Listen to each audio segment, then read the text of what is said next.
Salut à vous, j'espère que vous allez bien. Je fais cette vidéo flash pour répondre à quelques questions qui m'ont été posées concernant cette affaire de l'IEP Limal encore.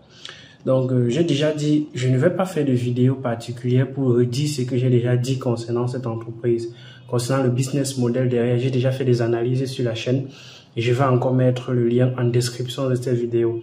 Mais aujourd'hui, je viens dans l'optique de répondre aux messages des gens qui m'écrivent en me demandant comment est-ce qu'ils peuvent faire aujourd'hui pour tirer leur épingle de ce jeu.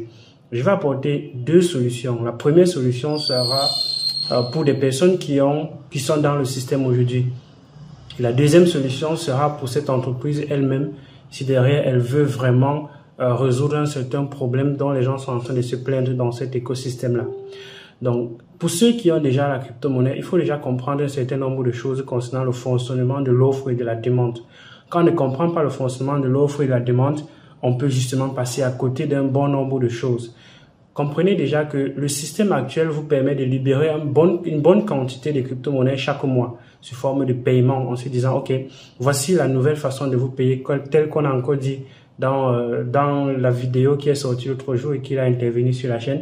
Il a très bien dit qu'il n'y aura plus de paiement, comme pour dire que le seul moyen de sortir de l'écosystème aujourd'hui, c'est de récupérer les limos. Ça veut dire que régulièrement, il y aura une bonne quantité qui sera mise sur le marché. Et comme il y aura une bonne quantité qui sera mise sur le marché, chaque semaine sous forme de paiement, probablement la crypto-monnaie va perdre en valeur.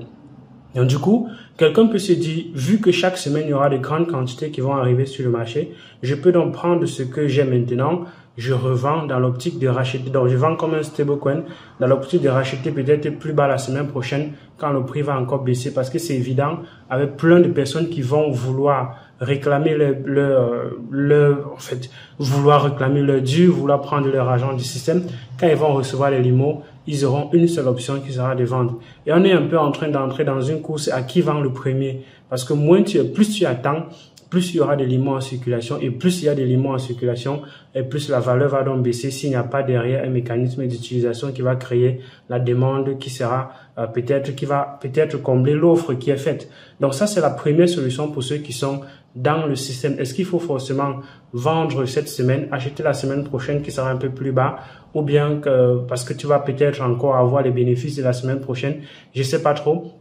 Peut-être la semaine prochaine, tu pourras peut-être racheter encore plus bas, ou bien ainsi de suite. C'est ce qu'on appelle donc buy the dip.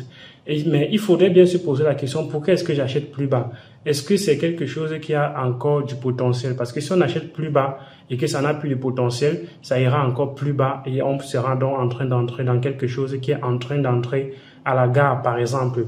Donc, il faut toujours se poser ces questions-là avant de décider de chaque semaine racheter, par exemple. Est-ce que vous pensez que c'est une crypto-monnaie qui peut avoir de l'avenir? Ça, c'est la solution pour ceux qui ont aujourd'hui les limos, c'est peut-être de racheter plus bas si on pense que c'est quelque chose qui a de l'avenir.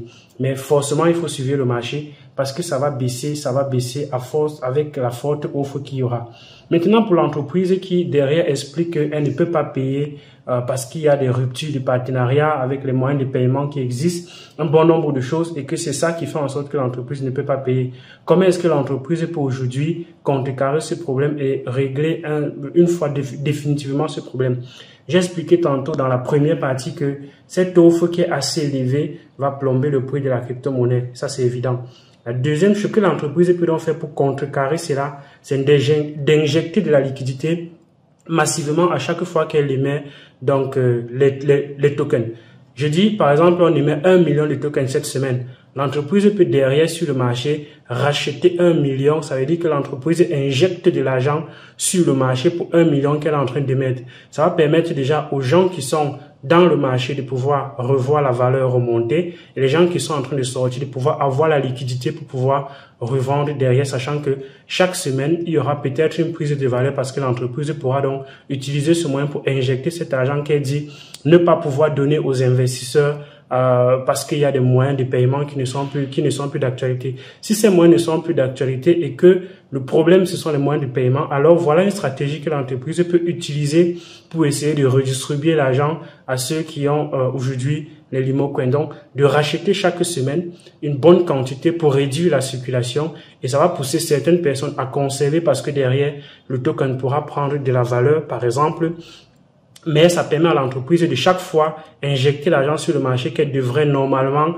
remettre aux souscripteurs, par exemple. Et là, ça va peut-être créer un certain équilibre avec le LimoCoin, où il y aura une offre qui sera peut-être comblée par la demande que l'entreprise va faire pour appeler son token. Donc voilà la solution d'entreprise que je pouvais apporter à cela. Donc j'espère que j'ai répondu aux questions des gens qui me posent, qui me demandent comment est-ce qu'ils peuvent faire pour tirer l'épingle de ce jeu. J'ai donné deux solutions. La première, c'est pour toi qui as aujourd'hui les limos. En comprenant que ça peut baisser chaque semaine, tu peux donc revendre chaque semaine. Bien évidemment, ce sont pas des conseils d'investissement, c'est une stratégie. Et la stratégie est basée sur l'analyse selon laquelle il y aura une offre qui est supérieure à la demande. Et comme l'offre est supérieure à la demande, on revend massivement le plus tôt possible pour essayer de minimiser ses pertes au fur et à mesure que le temps passe, en augmentant encore cette offre-là. C'est la même stratégie que les plateformes qui proposent des taux d'intérêt assez élevés. Le token perd rapidement de la valeur parce qu'il y a beaucoup de crypto-monnaies qui est mis en circulation avec ces taux d'intérêt-là, par exemple. Donc, ça, c'est la solution investisseur.